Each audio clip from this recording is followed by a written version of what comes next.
We just witnessed the greatest performance by one singular player of all time. Nikola Jokic just became the first player in NBA history to record 30 points with 20 rebounds and 20 assists. It was pretty much the definition of flawless, and just as a basketball fan, this was one of the most entertaining games we have seen this season. Obviously, the Nuggets still have a lot to improve on and a lot to clean up, and credit to the Suns for coming back and forcing overtime, but once the game got to overtime, Jokic just took the life out of the Phoenix Suns in just 1 minute. He is just so effective in every aspect of the game, and when the guys around him are hitting their shots, this team is unstoppable. And that has really been the make or break thing with the Nuggets this season. They win when the role players are hot, and they lose when they are cold. But I am starting to see improvements, and I want to talk about it. But before I begin, I would really appreciate it if you would drop a like and subscribe. It only takes 5 seconds, plus you can always change your mind.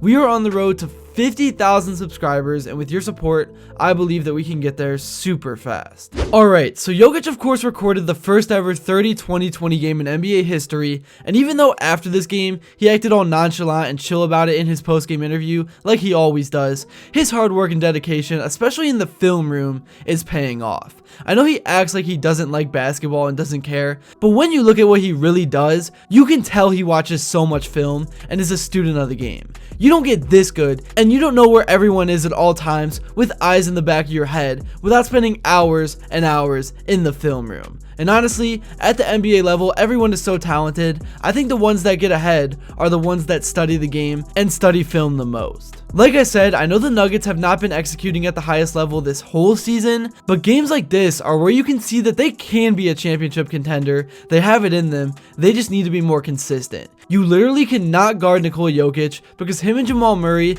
have the perfect system. Every time you try to stop Jokic, Murray ends up with a wide open mid-range jumper, and we saw it multiple times in this game. I still think Murray is so underrated. When we talk about the best guards in the game, we think Donovan Mitchell, Devin Booker, those guys, but Jamal Murray is the one that has the ring, and his numbers are very on par. In this game, he had 19 points with 8 assists and 3 steals. He only missed 6 shots, and he played a whopping 41 minutes and was plus 15 in plus minus. Murray is the guy that allows Jokic to be Jokic, and when other guys like Porter Jr. and Braun are hitting, this offense just clicks and it can be fun to watch. I honestly thought the defense really could use some work. There were multiple times where they kind of got exposed, and Denver really could have lost this game. They owe Mason Plumlee a big thank you note for being so trash. He needs to just retire because he got stripped after getting a rebound, which helped the Nuggets tie the game up. And Plumlee just could not make wide open layups. But still, I don't want to discredit what anyone on Denver did, but I thought the Nuggets did benefit from some pretty bad mistakes by the Suns, and they had a mental lapse on defense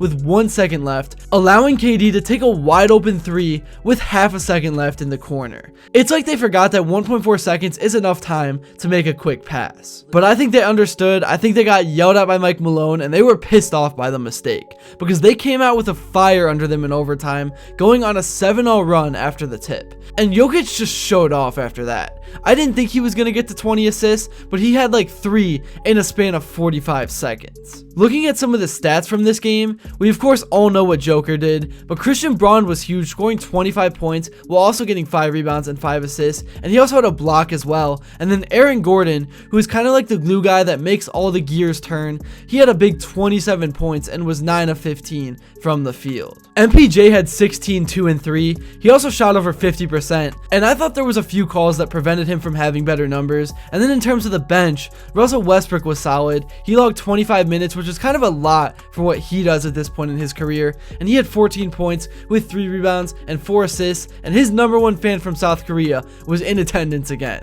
You just gotta respect the dude's intensity and his love for the game, because even though sometimes he looks frustrated because he can't make a play that he used to be able to make, he has been so composed all season long and has tried to be a team player, and he still is able to score around the rim. That part of his game has never left. The only other worthwhile mention is Peyton Watson, who had 11 points, 2 rebounds, and 2 assists. And maybe it's something to be worried about, maybe it's not. But when I look at teams like the Cavs and Thunder, they are much deeper and should last longer in a 7-game series. But the Nuggets do have experience, they know what they're doing, they've won a championship of course, and nothing really matters when you have Jokic running the show. He always figures it out. I thought the Nuggets really looked composed today because after what happened on the last play where KD sent the game to overtime, it would have been easy for the Nuggets to put their heads down and let it affect their energy in overtime, but they almost acted like nothing ever happened. They were super stoic, and that is credit to Mike Malone and how well he coaches this team. And he himself talked about how good the offense was in the third quarter, which is of course the quarter where the Nuggets took a commanding lead and pulled away.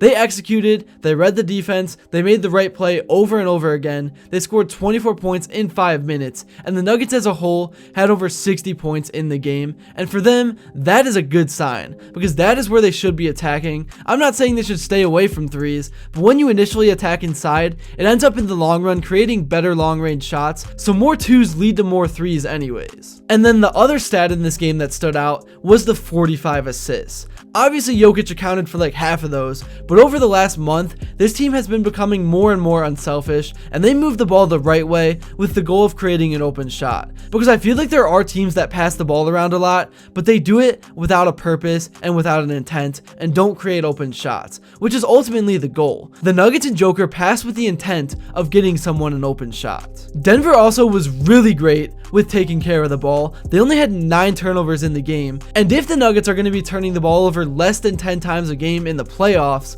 then look out. I don't know if you could beat this team in a series if they are taking care of the ball, and could you imagine a Lakers-Nuggets series? That would break the TV ratings. Jokic versus Luka and LeBron, wow, that would be something. But let's just take things one step at a time. This was a great win, an all-time great performance by Nikola Jokic, and as Kendrick Perkins said, which I always hate saying because I disagree with 95% of the things that Perkins says on air, but he said Jokic is flirting with being a top 5 center in NBA history already. And I completely agree with that. Enough of me talking though, here's what some of the guys had to say in their post-game interview following this W.